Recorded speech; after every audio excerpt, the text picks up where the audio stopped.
Hello, this is Dave Maddock and Maddock & Associates here to do a presentation for 2017 about the Patient-Centered Outcomes Research Fee. This presentation will last approximately 10 minutes. So first I'm going to cover what the PCORI fee is, who needs to pay the PCORI fee is next, then how to determine what the fee should be for your company and how to pay the fee. Before I get into that, just a quick review. Maddock & Associates, we're independent insurance brokers, been in business over 40 years, and we're here to help our clients resolve medical claims issues, answer benefit questions, stay compliant with all the rules and regulations with healthcare reform, and to negotiate the best value for employee benefits needs. More information about our company is at maddockinsurance.com. First of all, there's a disclaimer. Maddock & Associates is not a tax accountant. This presentation is for information only and is not considered tax advice. Each company has different facts and circumstances which may not be addressed in this presentation. We strongly recommend that you make sure to consult with the tax accountant before filing any tax documents. This presentation is just meant to get you started, and then so you can come to your accountant with your information and know the right questions to ask and have them review things quickly. So first of all, the PCORI fee. The PCORI fee was created through the Affordable Care Act. The full name is the Patient-Centered Outcome Research Institute, and the goal is to help patients, clinicians, payers, and the public make informed health decisions by advancing comparative effectiveness research. The Institute is funded in part through fees paid by insurance companies as well as self-insured health plans and employers funding HRAs, health reimbursement arrangements. These fees are widely known as PCORI fees, but they're also sometimes called PCOR fees or just SIR fees. I think most people are calling them PCORI fees at this point. The fees apply to plan years ending on or after October 1, 2012. And then they're going to end, I guess, be sunsetted and will not apply for plan years on or after October 1, 2019. And as you know, everything's subject to change based on rules and regulations and the government changing or, different laws being passed. So for now, this is the law of the land, and the fees are due July 31st. We're not expecting any changes to be made between now and July 31st. So I believe even though there are potential changes happening in healthcare reform, I would not expect anything to be done between now and July 31st that would make this fee not be applicable. So I think you're safe going ahead and paying this fee now. If anything were to change, we would send out a notice.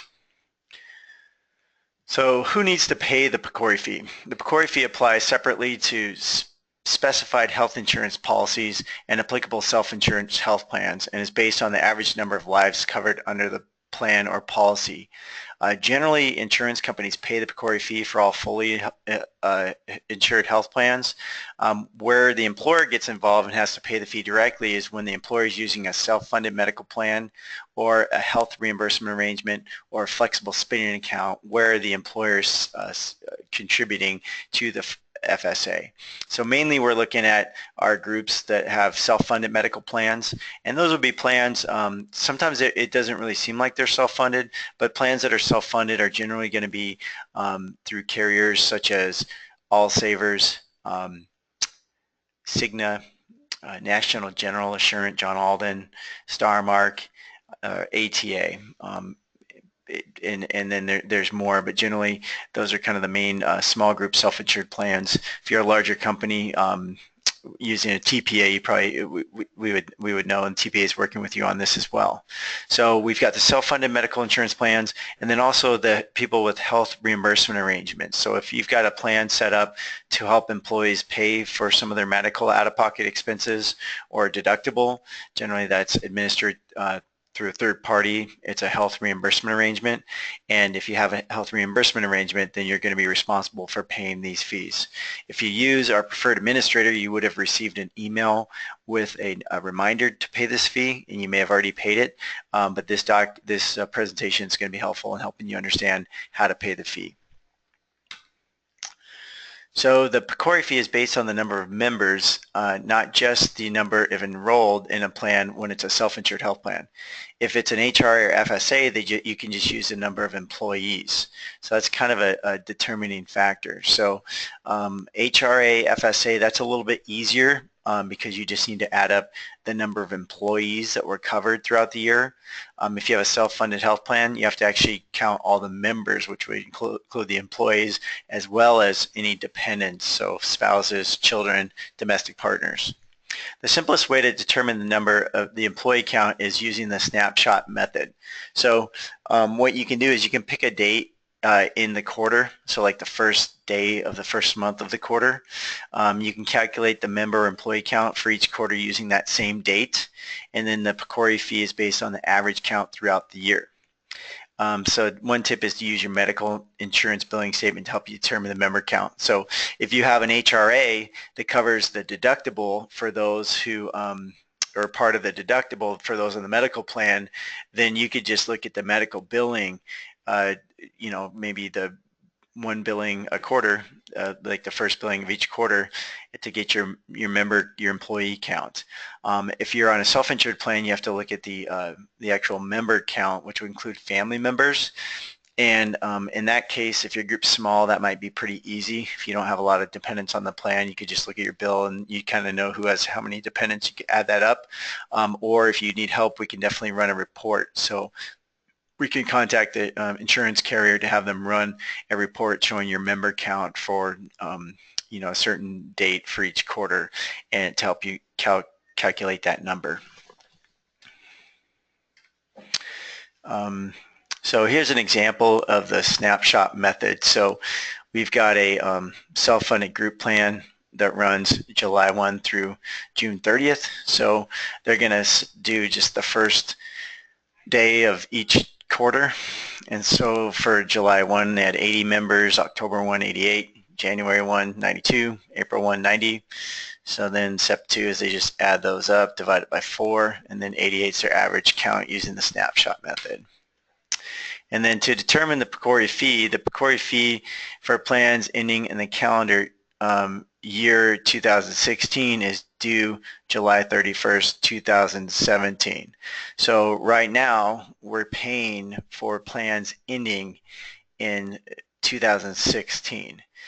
If you just started a plan, so if you just started a self-insured plan or an HRA in 2016, then you wouldn't be having to pay this fee right now because your plan won't end until 2017. So really, if you had an HRA plan or a self-insured plan that ended anytime in 2016, then you're going to want to pay this fee for July by July 31st. And the fee is based on when the plan year ends, and the calculation uses an October 1 through September 30th year for the fee. So it's just confusing the way the government decided what the fee is going to be, because the fee goes up every year based on inflation. So here's the quick math. If your plan ended between January 1 or on or after January 1 and before October 31st, I'm sorry, October 1st, so if it ended on or after January 1 but before October 1st, then you're going to use this $2.17 fee. If your plan ended on or after October 1st, 2016, but before January 1, 2017, then you use the higher fee, $2.26.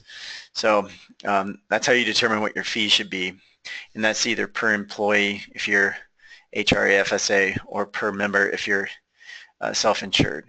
And then, you know, as you can see, every October 1, that fee goes up. So the way you pay this fee is using IRS Form 720, and you could just Google that and pull it up on the IRS website, and then they have the instructions there as well. We'll also include the link in this YouTube, below the YouTube video.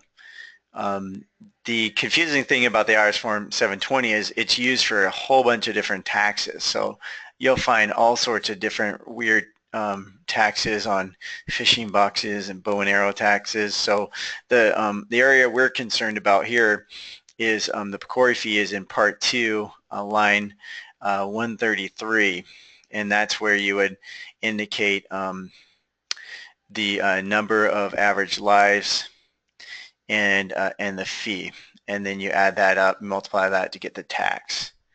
So for in our example, we had average lives of 88,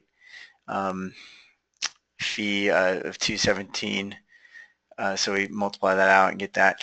And you would put it, you want to check with your accountant, but generally section B would be the applicable self-insured health plans. So the Form 720 is a quarterly form, but you only need to pay it once a year. The due date is July 31st each year. The fee should be filed on the second quarter ending June 30th. Please work with your accountant and verify the information on the 720 before you submit. You are submitting to make sure that everything is correct. Any questions, please give us a call. We're here to help you out, 800-875-4490. As mentioned, this isn't meant to be substitution for tax accountant advice. It's really meant just to help you understand what the fee is, who needs to pay it, and then so when you can really get everything ready to go to your accountant, have your accountant review everything to make sure everything's perfect and send it in. It's really just a way to, some background information to help you save some time. But since this is a tax-related form, it is important that your tax, whoever helps you with your taxes, reviews this and signs off that everything's good before you send it into the IRS. Once again, thank you for watching, and give us a call if there's anything more we can do to help out.